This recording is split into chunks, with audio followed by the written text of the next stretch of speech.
All right, this is the example of the motorcycle helmet intercom. What I got was this actually came as a set of two, and this is one of them that I've already installed onto the outside of my helmet here. I gotta tell you, I love this. My son and I each have a motorcycle. We went riding it, and we're just so impressed how clear we can hear each other, and it's so great because we don't have to pull over and communicate or use hand motions or sign language to communicate while we're riding, but it was so easy using these. So a couple of cool things about this is that this can come off. So it has a pretty good sticky backing that you can attach, and it had multiple things like this. It was just really professional setup that was included with this, so a lot of options. But I just chose to stick it on this side here like this, and you can take this off so you can charge this separately on a separate charger if you want, and just clicks back in there easily, and it stayed on, no problems with it coming off or coming loose or anything like that. And the controls are really easy to use, and you can feel the controls as far as back and forth and know what you're pressing. So even though you might have gloves on when you're riding, you can still get a good feel for all the different controls and the variety of them that's on here. There's so many, I still don't even know all the controls, so I'll let you figure out what those are, but it was, again, really easy to operate. A couple things, I was kind of, because it's the first time I've used something like this, so I had to figure out how to put it in, and so as far as where this would go, and so I ended up, just for future reference if anyone's doing the same thing like me, I just had the wire running through like this, and on the inside of the helmet, and this is a regular DOT, Department of Transportation approved helmet, there's a little pocket in here that I didn't see the first time I was putting these on, but there's a little pocket where the earpiece can go, and it sits inside there, so it's somewhat flush with the rest of the helmet surface. So it fits nice and perfectly in there, so make sure you find that if you're installing it. And then also I have the one here, and then I wired the other piece that goes all the way to the other side under the same kind of pocket that's hidden under there.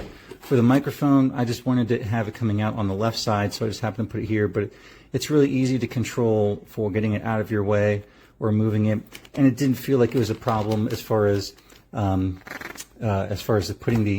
the face part down over my chin, and this being there, it was soft, so I didn't even notice it was there. The only thing I did notice is that when I put my helmet on one time, my ear was hurting, and I think it's because some of this cabling was sticking out, and so I just had tucked more of the cabling underneath the padding, and it wasn't a problem anymore.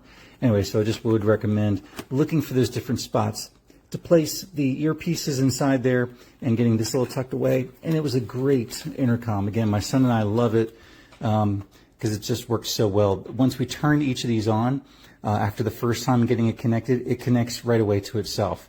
So it's not like you have this long pause and trying to coordinate the connection. We had a few times where it was difficult, but I think part of it was because we weren't syncing ourselves as far as getting it connected on there. So just be aware, once you get it connected, you turn them both on, it's pretty good at finding itself as far as the match and being able to connect to itself.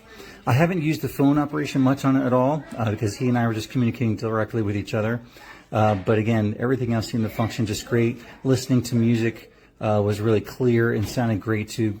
Great tones and everything.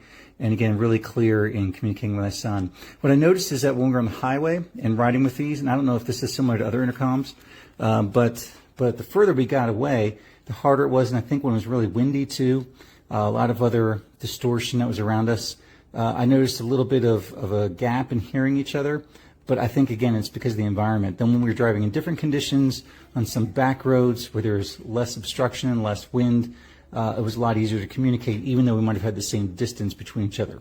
I think this particular model is supposed to go up to, I think it's 1,000 or 2,000 feet. And so there'd be times when we were a block or two away, like if one of us got caught at a light trying to catch up with each other. And I could notice that it was starting to get a little bit out of range. But anyway, it just picked itself back up. Wasn't a big deal at all. One of the things I love about this too, because I didn't know anything about intercoms before this, but I love how I don't have to connect it to my phone. It has the ability to connect to my phone through Bluetooth, but I didn't have to do that. As far as communicating with the other matching set like this, we can just communicate directly to each other without using the phone. So my phone was still free for other things. And then when I want to use the phone, like if I'm writing myself, just want to hear music or whatever, then it was easy to do that. So anyway, highly recommend. Thanks.